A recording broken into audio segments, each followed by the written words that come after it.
What's going on, everyone? So, the Lakers are active trying to get some trade done. They got the head coach locked up, right? Now you're getting all the rumors, all the rumor mills. It was like, you heard little things, right? But as soon as that JJ Redick press conference was over, it was like, boom, open the floodgates. And we got like a ton of different links and players that the Lakers are attached to. Will they be able to get a deal done on draft day? That I don't know, right? Obviously, there's going to be a lot of teams trying to move this, that, and the other. I do think the Lakers are going to get some type of trade done, considering that this really seems like it's shaping up to be a seller's market. And as a team like the Lakers that are looking to buy, right, you got a lot of supply, right? And thus, the pool of just value should be out there, right? Because, again, there's so few just buyers, and every team seems to try to be selling this piece, that piece, this piece, that piece, that just by happenstance, the Lakers should be able to get a piece or two. Whatever that is, will it be a DeJounte Murray and, Clint Capella or something, or will it be, DeJounte and Jeremy Grant? Like, will it be something huge and impactful, or will it be some kind of minor pieces? Who knows, right? But one guy that is linked to the Lakers and kind of tied, it's been tied to the 17th pick, obviously it'd probably take more than the 17th pick, is Collin Sexton. So Collin Sexton is a target for the Lakers. Utah is a team that, they were the reason we were able to unload Russell Westbrook, right? So they were very impactful, and Danny Ainge and the Lakers have worked it out, right? We heard for like a year, Danny Ainge and the Lakers are never going to this, that, and the other. And guess what? Danny Ainge came to the rescue. So Danny Ainge, look, that's how he operates. He likes to stack assets. He likes to stack pieces. He's a guy that, if he doesn't see you as like a real key cog in the engine for the future, he'll move off of you, whether it's Lauri Markkanen, Collin Sexton, Walker Kessler, you name it. Also, Danny Ainge is on record talking not about the 17th pick in this year's draft, but the 27 and 29 picks. He's on record saying that he believes that those are the most valuable picks in the league, because he believes that once LeBron and AD, once they ride off into the sunset, that's it. The Lakers are going to be a dumpster fire. He could be right? We'll see. It's a long time from now. So you got a guy that values the Lakers picks. Again, maybe not so much the 17th, but values the future picks. And they have a couple pieces that make sense, right? I wouldn't personally trade the 29th or the 31st pick for Collin Sexton. If you want the 17th pick, sure, right? It also depends on what else there is, but I still like the first. I think you could get more out there. Again, especially with how this is being such a seller's market, somebody is going to be like, just take this guy or just take that guy, right? So the Lakers should be in a position to be, patient. But Collin Sexton, if you can land him, I'm all for it. The only reason I'm not willing to give up a first for Collin Sexton is I don't know if he's a starting level guy, right? Like on the surface, you look at him and you're like, man, he's like an 18-5 guy, right? Like the guy is a pit bull. He's energetic. When he's on, he's cooking, right? Like you watch Collin Sexton sometimes and you're just like, man, that guy is a baller. But he also kind of fits the mold of that sixth man. Can be very inconsistent at times. Not really the best decision maker, kind of just like going 100 miles an hour. Like he's a guy that you want off the bench and just say, hey, here's the keys. Just go crazy, right? Run this track, right? Like that's what you kind of want from Collin Sexton.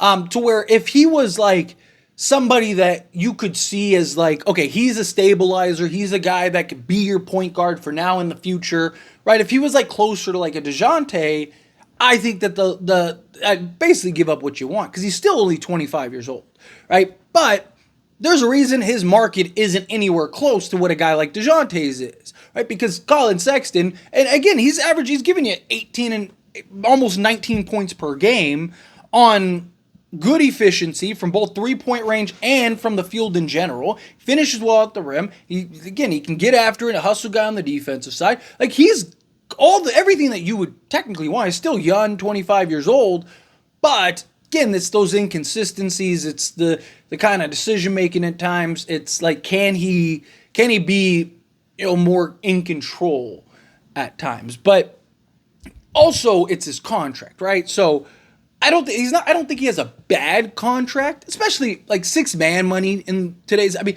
look at Malik Monk, right? Malik Monk just got what 17.5 million, something like that, a season for being the sixth man. So it's probably more likely than not going to be the standard going forward for just the NBA, especially the way that these contracts are getting bigger and bigger and bigger.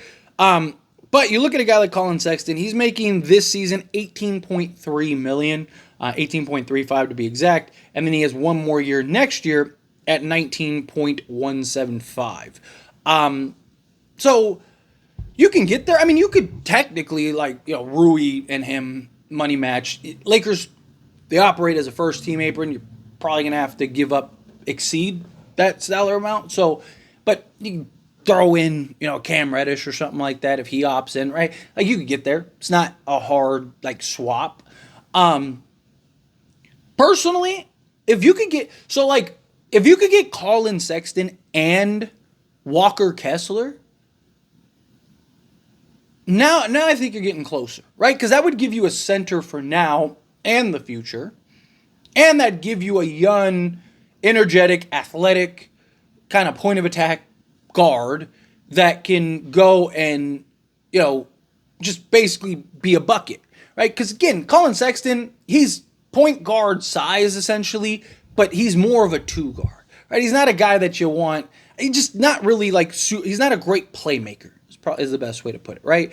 But he's a guy that could just go, again, get you a bucket. He can make plays. I'm not saying he can't. Right? You don't just average 5 assists a game unless you can make some level of plays. But he's not, talk about it all the time, difference between a playmaker and a guy that can make plays, right? Collin Sexton's a guy that he can find the cutter, he can find the open man, right? He can run, the basics, pick and roll, whatever, right?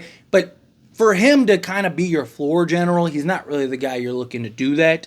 But as far as just a guy coming off the bench that can come in and just give you buckets, right? Because for him, it's more about just opportunity and how many minutes he plays. You could even start him in spots. I wouldn't hate it depending on what the starting lineup is. But to me, it's can you get some of the other pieces? Can you get a Sexton? Because Walker Kessler's only making 3 million, a little under, right? So you're talking, let's call it 22 million to be safe. Hey, you throw in a couple pieces. Hey, you could throw in, a Rui and would they be willing to take Gabe Vincent too, clear off his long-term money? Now you cleared off salary. I don't know. It just depends on how you can make it work. But to me, if you could get Sexton and Kessler, I think now we're kind of in the range. But it's not my favorite choice, right? I still DeJounte. Right? Can you get him? Then, beyond that, it's can you get a perimeter guy?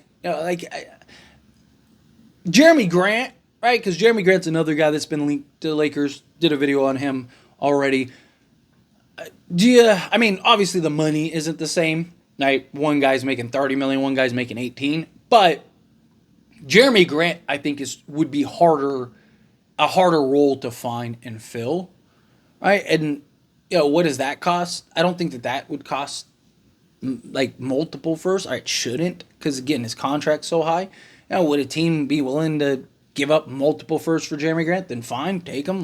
Go ahead. But realistically, if you get Jeremy Grant for a first, then it's kind of yeah, I'd rather have that than Collin Sexton, because you can't. Again, it's harder to find a legit 3-and-D versatile perimeter wing than it is to find an energetic, athletic guard. If Collin, maybe if in the right situation, on the right team with the right development, because he is still only 25, maybe it would be worth it. But I just think right now on the surface, do you really want Collin Sexton as your starting point guard on a championship team, right?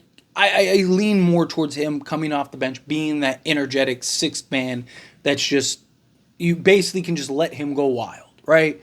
Hey, you want to go drop 30 in the time you're in? Go for it, right? Go give us 18 a game off the bench. That's kind of what I'd like to see from Collin Sexton, because again, he's more of a scoring guard in my opinion than more of a traditional guard. Where I think DeJounte is somebody that can set you up, run your offense, And, I wouldn't even mind getting Sexton and DeJounte if you could swing something like that. But anyway, as always, this is a discussion. I pass a question on you. Let me know your thoughts and opinions down in the comments below. What do you think? How do you feel? What are your thoughts? Do you like the idea of Collin Sexton? Do you think, no, stay away from Collin Sexton?